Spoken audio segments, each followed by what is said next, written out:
Hello, and welcome to Love Advice TV.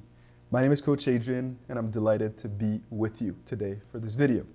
The topic of the video is a question that was asked to me in a private coaching session by a man who was basically asking me how to trust again after an emotional affair that happened in his marriage. And it really touched me, our conversation and our coaching session overall, because he was a man of substance and he really wanted to make things right. And so I took a few lessons from that coaching session that I wanted to do for you guys today in this video. And the topic that I would like to address as a whole, more generally, is how to trust your wife or your husband again after an affair. Because, especially for men, it's not easy. It's not easy when you know that the person that you love has been snooping around and had an intimate connection with someone else. Your ego is bruised, you're hurt, and part of you resents your significant other or your partner because you feel betrayed. And it's not easy to earn trust back after such an occurrence. And so I truly wanted to do this video to be able to empower those of you who are trying to make things right, who are actually fighting the good fight, trying to keep your family or your marriage together despite the shortcomings and the challenges that you are facing. So it's essential that you have an open and honest, unemotional talk about what happened and about how you feel in regards to what happened with your significant other. That is necessary in order to clear the air and for you to get some things off your chest. If you keep bottling things in, or if you're walking on eggshells, afraid to push your wife away back into the arms of someone else, it's going to be very difficult for you to quite frankly, forgive her and move forward. And before you can have that conversation, I would highly recommend that you take some time to let the dust settle and to really make sure that you're in tune with your emotions, and take some time to write down your questions, your thoughts, communicate in an articulate, structured way so that it doesn't become, verbal diarrhea where you're going to say and do things that you later regret, that are harmful, and that don't help you guys heal.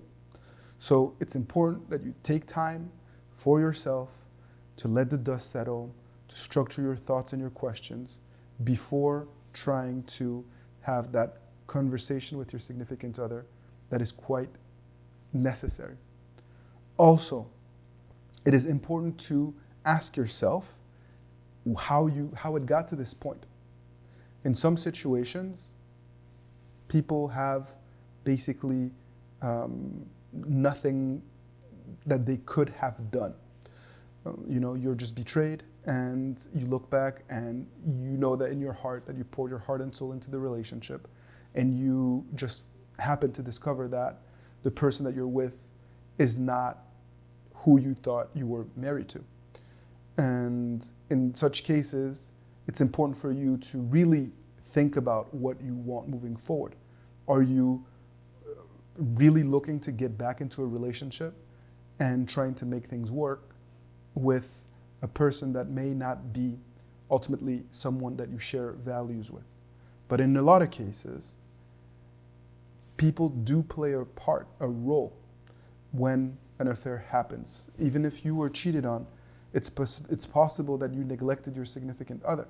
It's possible that your wife or your girlfriend was seeking your attention and your validation and your love, and you pushed them away. And what I told this man who was in this situation is that he needed to really take accountability for himself and for his actions in order to clear the air the right way and in order to rebuild mutual trust so that his wife knew that he was committed, and so that he also felt comfortable being authentic in his relationship because he had brought himself to account. Ultimately, if you're seeking to trust your wife again, you're going to need to really, really work on yourself. And the focus obviously needs to be on forgiveness. You're going to need to forgive. Forgive for what she has done, and also forgive yourself for the mistakes that you may have committed along the way. And I enjoy seeing couples fight through adversity. I truly, truly love working with couples who have gone through tests and challenges and that figure out a way to put their ego aside in order to basically create a new commitment to one another. And if you find yourself in this position, I commend you. I know that it takes a lot of courage and that you really need to work on yourself in this process in order to focus on what is essential and not let other people's thoughts dictate your decisions. You're going to have to be strong and not let your fears and your ego also blind you. You cannot react emotionally, and that's why I invite you to really take your time in this process in order to not only win her trust back and have her trust you again. That is what I want you to be focused on, and how you can rebuild a mutual, trusting, and loving relationship. If you are going through something similar, if you are striving to learn to trust again after an affair, leave me your thoughts in the comment section below. Share your story. Tell me what you're struggling with so that my team and I can be there for you and provide you with guidance and structure moving forward. It will take time, but it is possible. And we'll be with you guys every step of the way. And if you'd like more support, you know that you can book a private coaching session with me on my website, and the link is in the description below. Thank you for tuning in. Thank you for your trust, and I wish you all the best. Take good care.